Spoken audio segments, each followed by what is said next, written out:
He did 5 laps, he did the sprint, and then he'd go off and he'd wait, and he'd sit, and he'd come back down to the next sprint. So he got a bunch of the players. Yeah, but that meant that he wasn't out for protection. Yeah.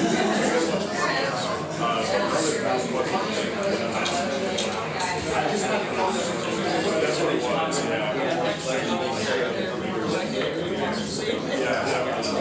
yeah. That was my best part.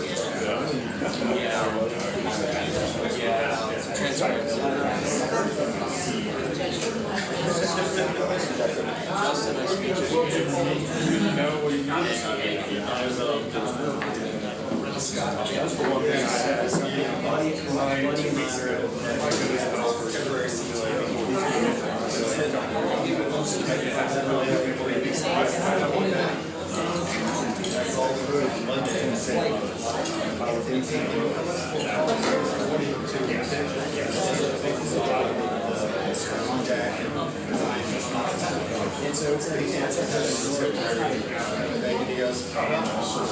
He said, actually, you see legs.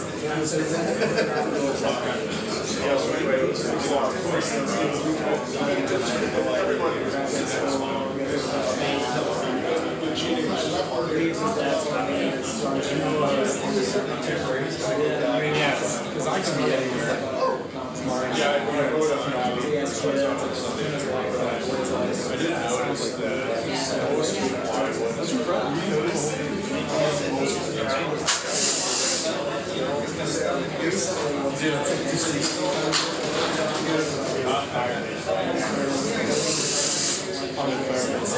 I don't know if you use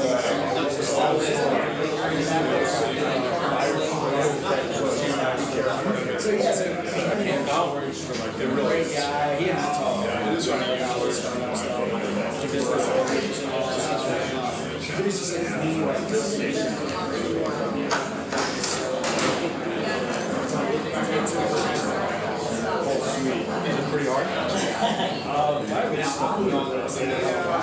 Take what it has and make no difference. Yeah,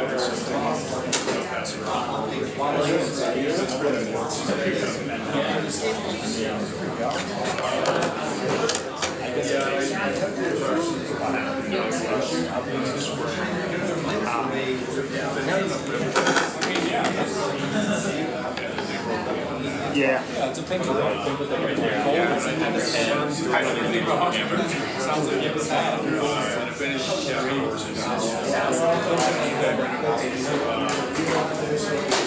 That's the big thing. I think Austin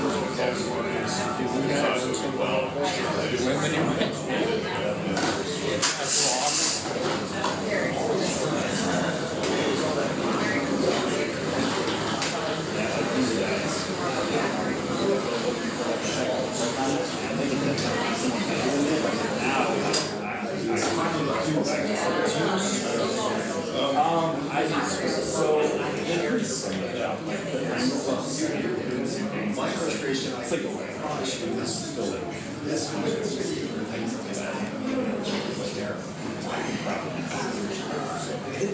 Good morning. Welcome to 1 Million Cups. So today we've got 2 presentations. We've started off with Whala and Rogo, and then Rogo with Kuliasha. So I wanted to start off as usual thanking Kale for the coffee, Galvanize for this awesome room. I'm Jim Sears, and he and Kuliasha for the co-organizers here of 1 Million Cups, with Susan Kelly. And is there anyone new at 1 Million Cups? Could you guys introduce yourself? Sure, Scott Finney, based out of Memphis, Tennessee. I'm out here a few times a year. I think I've been to this 1 Million Cups for like a year. Super. My name is Emily Kanji. I just moved to Boulder, and this is my first ever 1 Million Cups. So. Excellent. Thank you. Anyone else?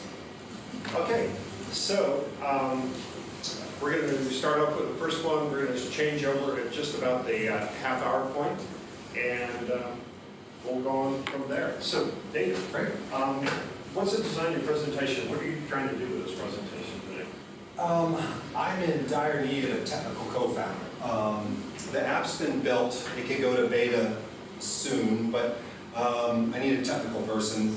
And also, one of the biggest challenges is still trying to find the right vertical. Every time I Facebook test it and think there's a good vertical, it sort of dilutes out, I think it would be the nicest way to say it. So, and just feedback about what you would use it for, because the problem is there's a lot of uses for this, and it gets diluted when you try to find one vertical to go after to begin with.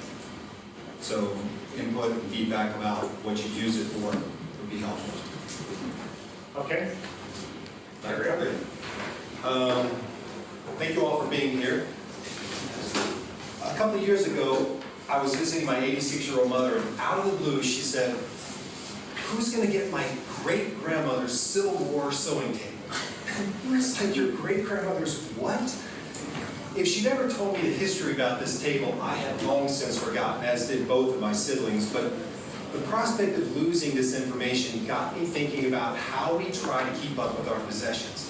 And not just sentimental items like this family heirloom, but practical things like the maintenance records of a furnace. Well, for the most part, we do it with digital archiving.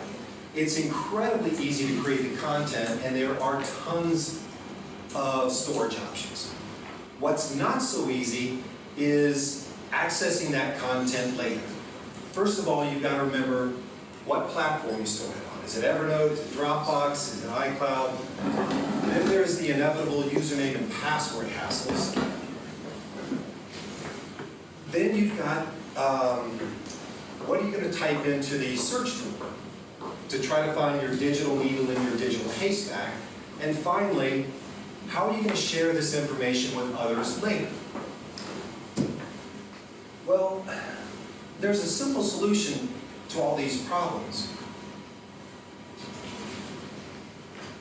If we can just get, our possessions have things to tell us. We just need to give them a voice.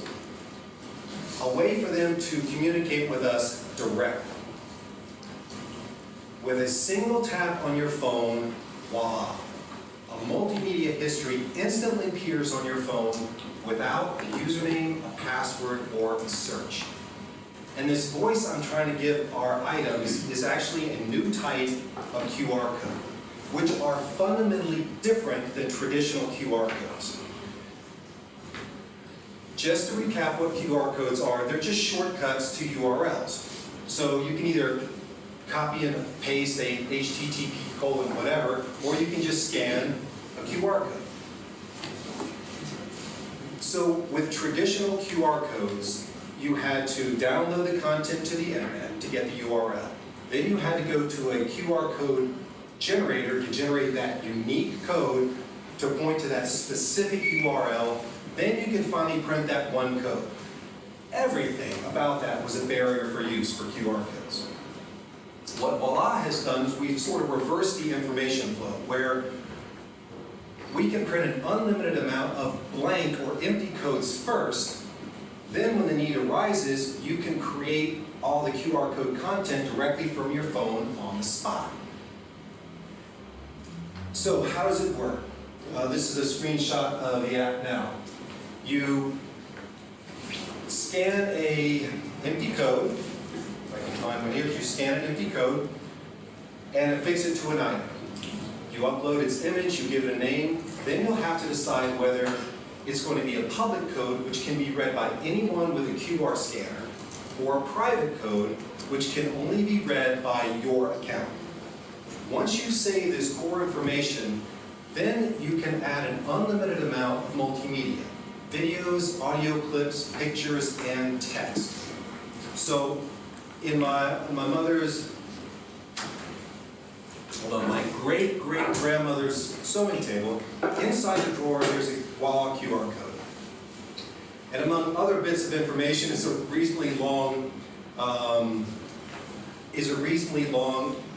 video or audio of my mother talking about the history of this table, and also a video of her bequeathing this table to her oldest granddaughter, Emily. This information is available to anyone instantly.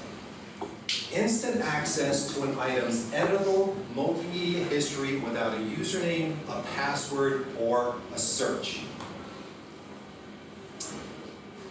Now, some of the competitive advantages are this is a novel use of QR codes. No one is using QR codes like this, and we have some pending IP.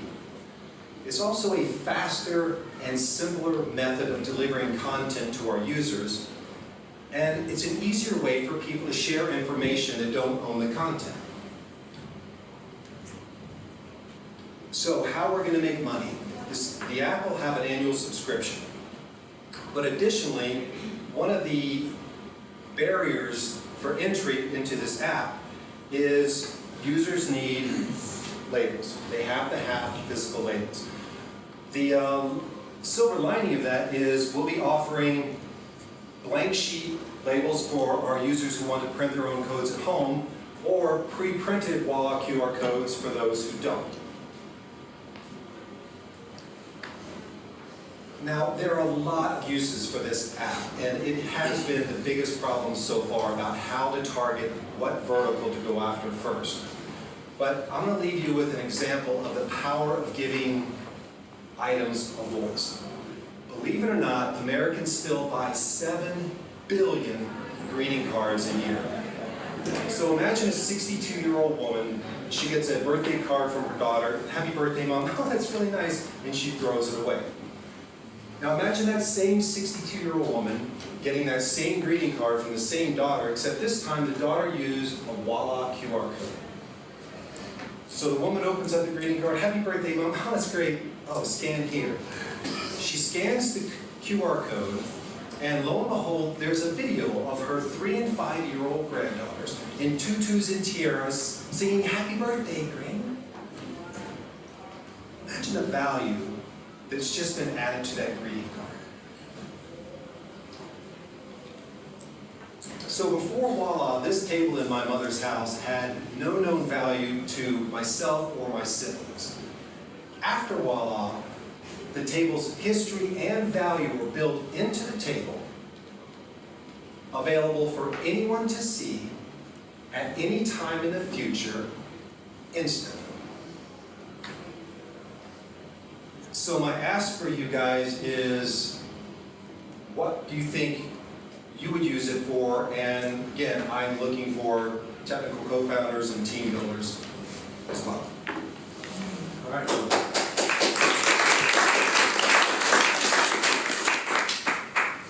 Ground rules, everyone. Let us know who you are as you ask questions and fire away. Yeah. My name is Jimmy Leopold. I'm developing an iOS app here in Boulder. I was wondering, and you're far enough along that this is probably, you definitely don't want to do this, but is there a way to do it without the QR codes? Like where you're just looking at the image and you just take a picture of the image and then you can store it to your database like that with machine learning and things like that. I'm not an expert in that field, but Image recognition? because that's the pain point for me is like getting the QR code, attaching it. Like I got to make sure if there's adhesive, it's not going to damage whatever it is and all this stuff. Whereas if I could just take a picture of it and have that information, that would be really interesting. Image recognition is going to kill this at some point in the future. Yeah. But it's still, it's you have more faith in how good that technology is now and how you can build onto that. Mm-hmm. So yeah, it's certainly going to be a possibility. And this isn't going to work for rings or isn't going to work for certain things. But image recognition is going to be great. But on my on a greeting card, sometimes this is more about tracking the history of an item than delivering a message. Like if this projector goes out, well, there's probably only 2 people in this building who know how to change that damn bulb.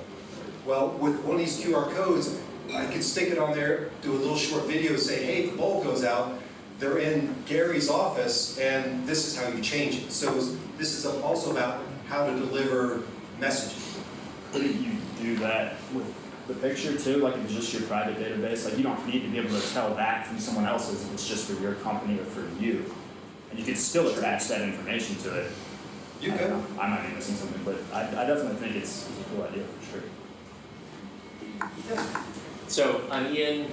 I am an attorney at KO. I do VC finance and M&A. I want to break your model. I think you're asking the wrong question. I think you're asking, how would you use this? I think you need to be asking, who's your customer? Because everything flows from that. And I think that right now, right now you have a solution in search of a problem, Yes. which is a very dangerous place to be if you think in terms of, I have a solution, let me find a problem. I think you need to break out of that and say, I have a thing. Do I know someone who has a problem that this can solve? And it's the someone that's missing in that. You need to find that person. And you need to understand what their needs are, because you've sort of jumped around in a couple places and you've thrown out a bunch of different potential customers. You've thrown out people who need to change the light bulb. So that would be like small organizations, small businesses, people who do things and might need to attach knowledge about how to do that thing to a particular doodle, right? A broken thing or a maintenance, right? You've now also pointed out a problem of family members and multi-generational transfer of knowledge. Those are very different people with very different value propositions and very different product development pipelines. Like those two products are going to look entirely different. And like another place that you could go with this is like evidence lockers, right? You go to the government, like who in the world is going to attach the most value to being able to identify a particular object with a particular set of data in a 100% reliable type way? Like government, people, inventory. So like you need to work backwards, not forwards. Go find out who is the person with the biggest problem that this could solve, and then go from there. I agree, and I tried that. I worked this backwards. I got some bad IP advice 18 months ago and built this before I should have. And then once I was too far down that rabbit hole, I'll just finish it. But I agree. Thank you. Bad decision. Yes. Stop. No, really. Stop right now. And say, is this good time for it or wasted time for it? And I have to stop, pivot, look around before I make that decision. If I could backpedal a year ago. Don't backpedal. Like take the opportunity now. Thank you. I'm Brian Long, data gathering company at Block That Way. We do real estate data. The kind of taking what Ian said, and maybe stating it a little bit differently and then trying to extend. I like the presentation style. I thought it was smooth. Maybe a few things that you might want to work out some wrinkles, but there was some good stuff in what I saw. I didn't see any validation of the customer or the problem, and which goes to what Ian was just talking about. And that, I would have wanted to see that you've actually surveyed 100 people who've done estate plans, or that you surveyed 200 families, and that they've demonstrated beyond a reasonable doubt that they're willing to pay you to solve this problem. I didn't see anything like that. But then to go on about Ian's point, facilities management would be a really interesting market. Inventory management might be a really interesting market. The legal space in inventory, now you're getting even down to a more focused niche. You may find that there are plenty of problems out there, and the idea of using a QR code isn't that unique. I've seen a lot of different pitches like this, all having to do with printed QR codes. Some had to do with real estate for rent signs. Others had to do with giving cashless tips to street performers. That they would have a QR code out, and then you could just use the QR reader in your phone, and you could do that. It's a 30-year-old technology, so there's scattered all over the place. You may find that your business is really just busting through all of the friction that comes with using an app and sell just the pre-printed. And so that somebody could go to Target and buy, a 30, 60, 100 pre-printed codes, right? And then you're just going to start to say, okay, for the legal space, this is how I'm going to sell this. It's dirt easy, or super easy. Any paralegal can have a sheet of labels in her drawer, pre-printed and ready to go, or his drawer, either way. And then start to do it that way. So I like what Ian said. Pivot. I'm Maria, I'm the co-founder of a tech company. I do have a question in terms of like the current inventory solutions that there are, because this is not a new problem. I think that you're trying to go to the customer directly, but like universities have a like huge inventory system that you can track any piece of equipment and you know where it comes from and everything. So and the QR is just a different way to do it than just like a barcode. So what is really, like what is differentiating you from those tools that already exist? And I said I think I'm also like just resonating with them. Like I see that you could be like a B2B company, so you could be you could try to sell it directly to the cards companies. But why haven't they done it already? I mean, it's so easy to just print another QR code on their cards. So can you address all They would have this? to be, in a situation like that, they would have to be open. They would have to have a platform for you to actually add things from your phone, to add content to the QR code. QR codes, I said it's a 30-year-old technology, it's pre-internet technology. I don't see this as an inventory software solution or an inventory solution that you need to track 500 of whatever in a building. It's a unique, I have information I want to share about this one unique item, whatever the unique item is, and you just have to be able to get it instantly. I mean, I carry QR codes in the back of my phone. If I need to use a QR code, I can set it up instantly without having to run back to the internet and download that content. It's just, I bypassed all that information. So yeah, so maybe that's and I know because I work with universities, but in universities you have like thousands of different pieces of equipment that are completely different, you have different information, they are custom made, and so. But that's a market, that's a very big organization. I don't really see this ever sitting into a very big organization. This is more individual, I think. So I agree with what you just said. I think the problem I see and the potential customer I see is people that don't know anything about managing inventory or taking care of things but have a lot of stuff, right? That's your problem. Some people have a lot of stuff. One market I think is really potential for you is artists.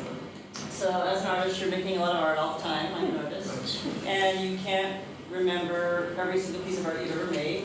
You are sending art off to shows where they get exhibited. They have to come back from those shows. You forget sometimes, oh, where is that? So you keep this spreadsheet. You're like, I have a spreadsheet, yeah, I sent it to this show. I sold it to this person.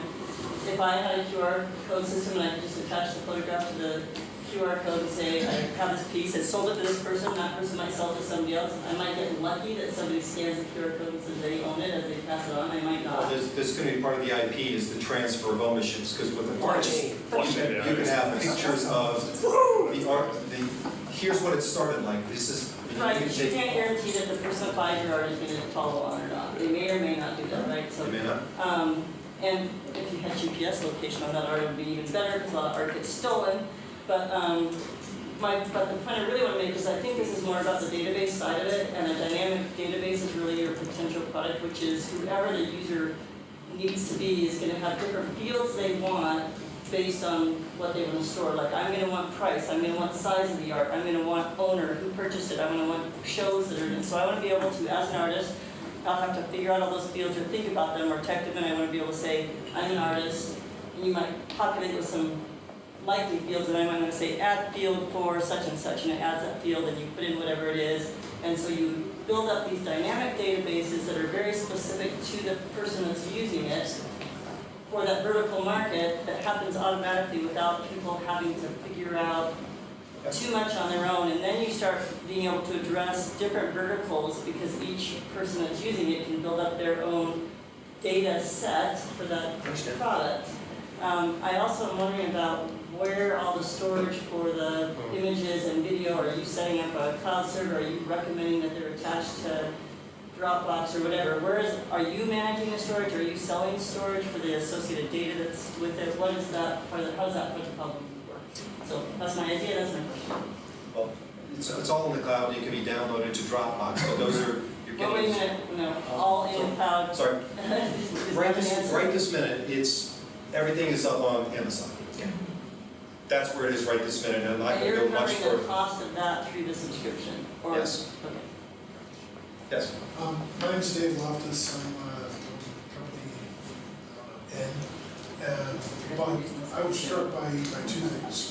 The first is you're building something that is intended to be a permanent record for things, but your base technology is the stickers.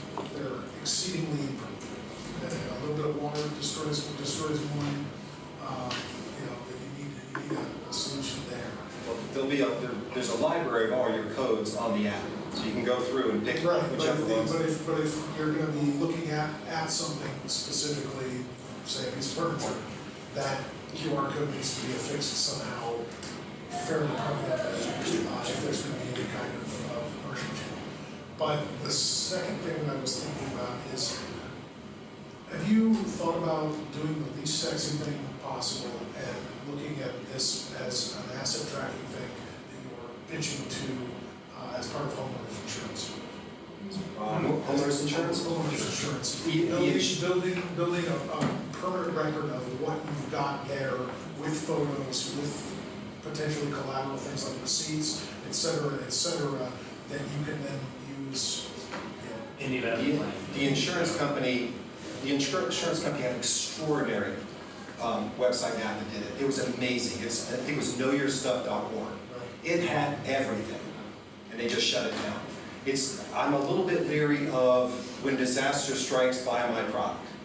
Oh no, you can't do this when disaster strikes. No, right, I understand that, but the insurance company did it, backed by a lot of people, and it was amazing, and it failed. When it closed up, it's like, so yeah, I mean, Let's see if we can get about 3 or 4 more questions. This is my first time. I was also struck by the temporary nature of the physical solution, and it brought me, I just moved. I've moved 15 times in 15 years, and one of the things that really strikes me is every time I move, inevitably there's a box missing, there's something missing, and the sticker made me think of tape, but all the nuances of moving and the temporary nature of it, there were moments where I wished I'd had just something that I could grab onto that had been give me some inkling of what I just lost, particularly in making insurance claims, and moving companies notoriously simple, are they notoriously independent. Granted, there's some corporate movers, but the majority of people aren't moving with corporate movers, and I feel like there may be an opportunity in that industry, given the temporary nature of it. I like where Brian was going with that you can buy this pack, you can sell it through a U-Haul as a separate item, where they sell hitches. them at retail, where you buy the gift cards, Yes, if you there's like the packages consumer of space, QR. I like the moving space for the consumer because it's one of those temporary, I might try this because the option is to lose something important to me. I may have missed something about the technology itself. When you started here, I understood you were talking about there's this old table lying around the house and completely fallen out of it. I'll know the history of it. A lot of people seem to be talking about the idea that, I mean, none of that actually somehow had a permanent record of what you had. You know, so if you don't necessarily have the table, because it got lost in the room, there's still information value. Is that part of your statement with thing, or you're still thinking about it? Can you ask that a different way? It seemed a lot of people were talking about the idea that having set up the QR code and information about the sewing table, you also you would have created a database where somebody could go in and say, I own the sewing table, even though I can't find it right now. My house burned up, so I can have to go pay the insurance company. So what do you envision right now? If I sew a QR code for the sewing table, well, I don't have a sewing table around, but I still have information that I own the sewing table. It ties into the artwork. Do you have access to the database if the product is lost, right? Do you have to scan the code to see the thing, or can you see the database and say, shit, I don't have that There's thing? a library you can Right, is that? categorize everything, and then when you want to find it, you can go in and search the app for, I have it under family heirloom, scan down, there it is, and then there's all that content. So all that content is stored all the content is already in the app. So you don't have to be physically standing in front of it in case, lightning strikes or whichever. You need to move to. Well, let's catch you another couple of questions. Cool. I made one of Justin Taylor. I run a company called GigEd. We help teachers get gigs at tech companies. And I want to maybe speak more on you started the presentation off with a series of questions. I really want to understand what we can do here to have success. But I could say maybe in your presentation posture, it was really one of defense, right? People were throwing out ideas, maybe critiquing on model and aspects of your business. And one of the things that I noticed early on was that maybe there's some misalignment between your customers and the problems you're stating and the solution that you've made so far. And it seems like maybe there's a common trend or something that you can look at around like really taking time to like listen and gather the feedback that's coming to you and try to come up with ideas based on that, right? So like there's ideas of like a listening tour where instead of ever pitching your idea, you just go out and listen to problems and get a really great sense, 25, 30 conversations of what people are saying their needs are, and then thinking about maybe the technology you have in the context of those problems. But it's not necessarily about like being right or having the right idea or making something that already exists work. It's really about trying to position yourself to solve a real problem in the world for customers. I just think that could be a good maybe like exercise for the next few weeks, something like that. Thanks. Let's go one more. Yeah. So my name is Ben West. I run a technology agency. We do project management. That's how I call it. I'm really struck by the fact that you have something actually in your presentation that I really, really want and actually really want to pay for. Which is that you have the ability for me to say, I have some data I need to store that doesn't necessarily have a uniform structure. Your app seems to solve that super well. It's maybe the wrong I'm going to set here, but I don't give a shit about QR codes. Like I couldn't care less. But if you can give me a data archival solution that doesn't force me to like lump things into a particular structure, that's actually super useful to me. I'm willing to pay several $1,000s for that. Right now, I'm actively like trying to influence the company to build me something kind of like that, kind of on an ongoing basis. Because what happens is something happens in the company, and I'm like, actually, you record this somewhere, and I need some way to link it into our existing like policy structure, but it doesn't fit into the framework that I have for policy. And so I need to be able to say, okay, I want to capture this moment, I need to write some notes about it, and then I need to type up a solution and put this all in a place where when we encounter this again, I can point back to this thing that I did, and I'd be willing to pay a monthly subscription to maintain that. I would especially love if there was an off-the-shelf product I could install on my own servers. I'd be willing to pay probably actually more if I could do that, especially if I could get the source for it, so I can like add stuff to it as time goes on, so I really need this. And so if I could get an open source solution that was a known place I could own, then whether I'm an estate planner or whatever my market may be, the fact is I just need to store some information, and if I can store this information and create URLs, then anybody can create a QR code. That's really not that novel. But having an archival solution that works generically, where I can tie back to it with whatever technology it may be, that's actually way more valuable. And so figuring out which markets you can promote a non-uniform data archival to might actually be a much better pitch. Because like I said, right now I'm actually willing to pay for that, and I'm probably going to come talk to you later, find out how maybe we can work something out. That's a good idea. I like that.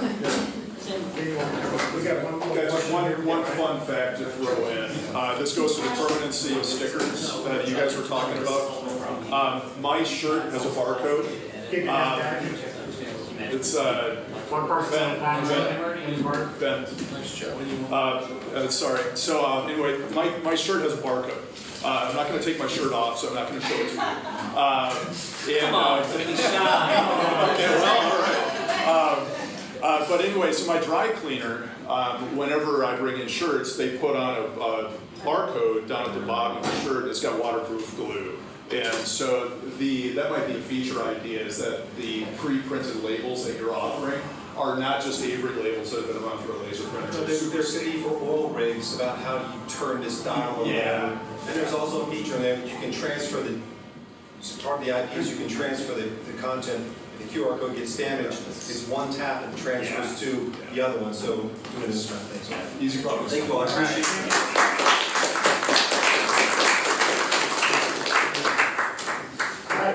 Ken Shez. Good morning, everybody. My name is Ken Shez. What's your presentation design? I was gonna tell you. It's not my first rodeo. My name is Ken Shez. I'm with a company called Rogo Fire. I hope this is one of the first times we presented our solution to this audience. And the primary reason we're doing that is, for one, we would like to get some feedback on what we're proposing. And secondly, we would look for resources. So we are a really early stage company. We have a great idea, but we need help.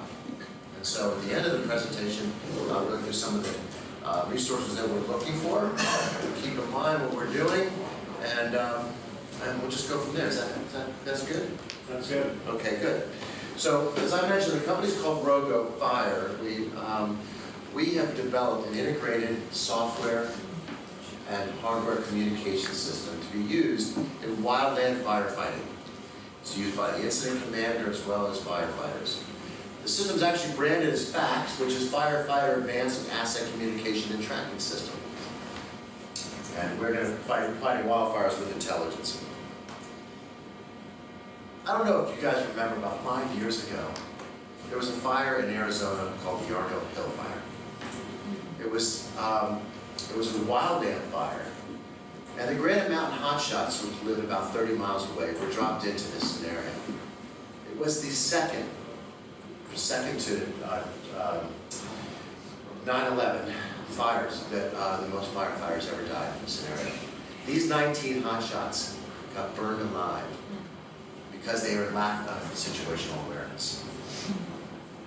Situational awareness is exactly what it means. You're not aware of the situation you're in. You don't have access to maps, you don't know which way the weather's coming in, and you don't have the right communication with your incident commander and your resources to fight that fire. At Rogo, we're developing a system to avoid situations like this.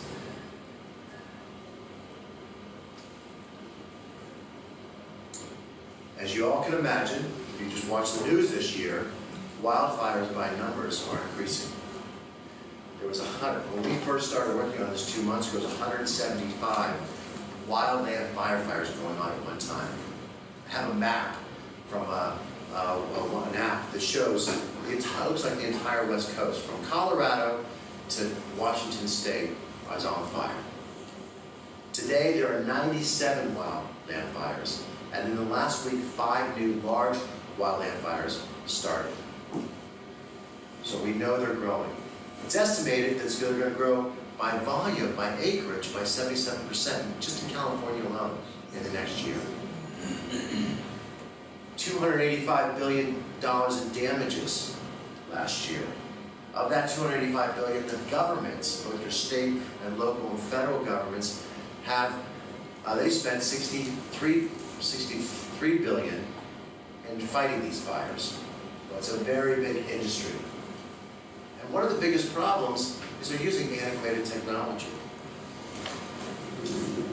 So, as I mentioned, imagine you're sitting in the middle of Rocky Mountain National Park. You smell smoke. You don't have a cell signal. And you're on a path that you probably may have not hiked a lot before. What do you do? Who do you call? Can you call anybody? Does anybody know you're there? There's a lack of what we call communication and situational resources. I don't have a map. I don't know what the weather is. I don't know which way the wind's blowing. I don't know where to go. Today, firefighters still use two-way technology, VHF radios. So everything is done through VHF radios. Well, if anyone's ever been on one before, very hard to hear on those, especially when it's noisy. Lack of resource position data. So now, imagine this Mendocino fire that was out in California, burned 40 square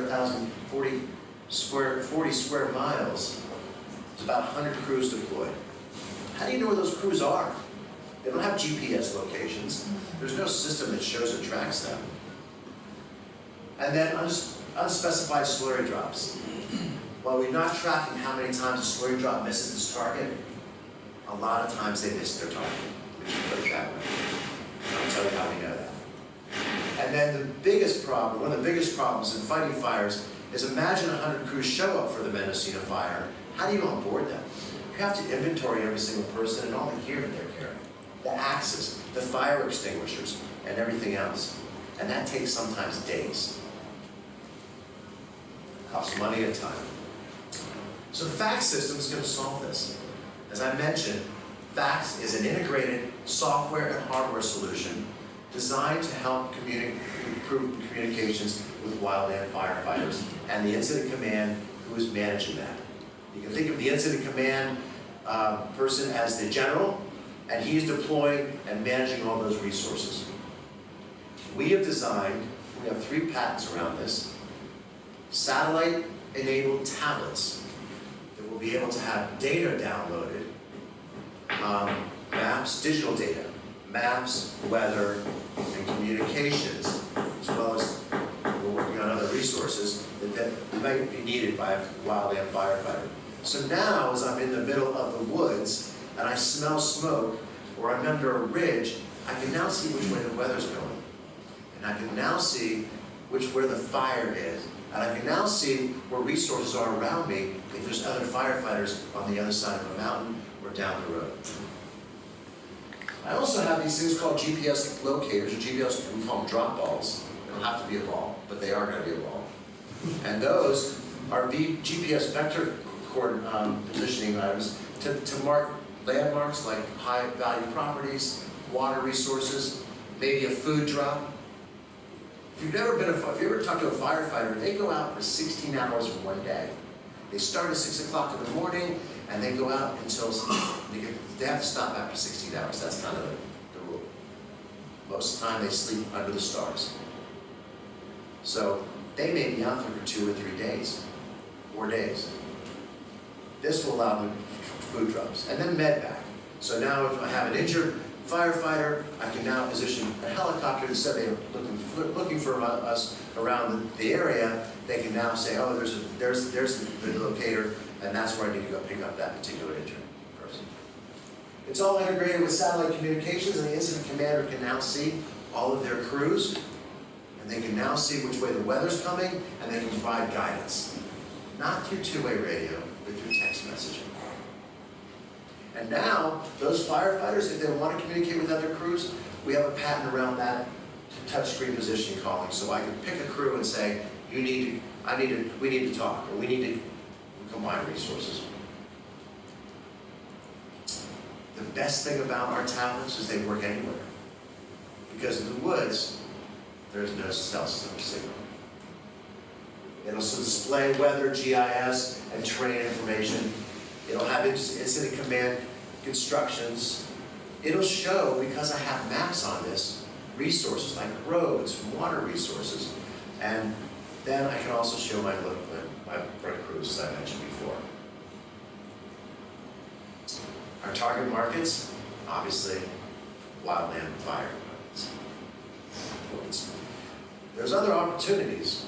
I've talked to people who are ski patrol, we just talked this morning, and ski rescue, Rocky Mountain Rescue folks. And all of these folks we talked to, as well as one of our co-founders who's a firefighter, which I'll talk about in a little bit. And everybody says, if I had that information, I could be much more effective. There's also rural, construction, mining, we've talked to mining companies, oil and gas, all of these have remote communication requirements. Who's our competition? Well, if you try to find a satellite-enabled tablet today with data capabilities, you cannot. The federal government, the military offers them, but it's commercially available, not available. So besides firefighting, we think there's some huge other opportunity around here. Motorola makes two-way radios. So that's kind of our competition, right? And there's a bunch of satellite phone companies out there that provide voice and data and text. And you can rent one of those if you want to, if you're going on a long hike somewhere where you can have access. But from a satellite perspective, from a tablet perspective, data perspective, our go-to-market strategy is we're going to sell the people who fund us the most are Bureau of Land Management and National Forest Service, all under Department of Interior. And so we're going to target them from a federal level. At a state level, it's the Colorado Emergency Response Crew, and it's California Fire Emergency Team. Most states who have a lot of fires have their own fire department.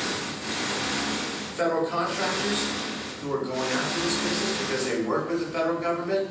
We can mention Raytheon because they have a distributed common ground system that has one. Okay. And then incident management software companies.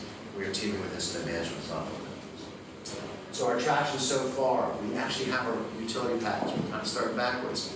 We have a business plan completed. We completed our pro forma, and we just teamed up with School of Mines and CU Boulder and their engineering departments to build our prototypes. Here's our founders. Rod is an aeronautical engineer, worked with Gulfstream Aerospace and Bombardier. Our Derek is chief, battalion chief at the Red, White, and Blue Fire Department up in Breckenridge. He is how we got this idea. And most of you know me. I've had 30 years of sales and marketing experience in biotechnology.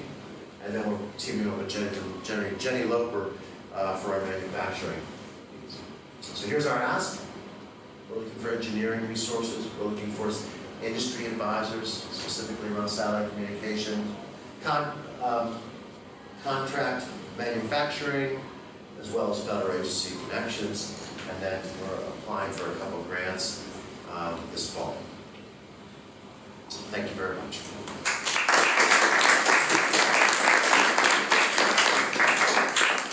Thanks, Adam. Good. Trying to be more. All right, guys, 10 minutes for questions, same ground rules. Shoot. Hi. Dirk Norton, retired software engineer. I like what you're putting together here, it makes a lot of sense. Satellite data communication is expensive, right? So what's the cost for, say, for the service? You didn't have any dollars. So we think that this unit itself will retail from $700 to $1,000 each. We're basing it on satellite, we're basing it on off-the-shelf tablet technology. But is there a subscription? So the subscription service for data is going to be expensive, but we don't really have a price on that on the carrier side. And then also power consumption, I think.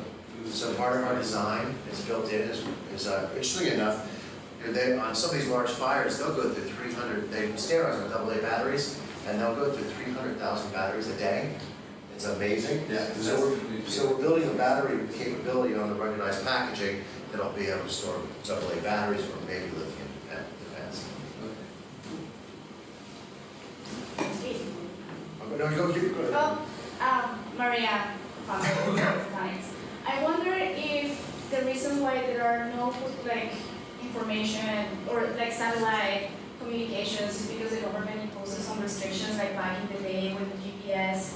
You could really accurately position for the government, but it wasn't allowed to for civil people. So I wonder if there are restrictions about that and if you know about those. There's a lot of bureaucracy behind implementing new technology, and USDA, for instance, requires 100 hours of test time in the field before you can deploy something.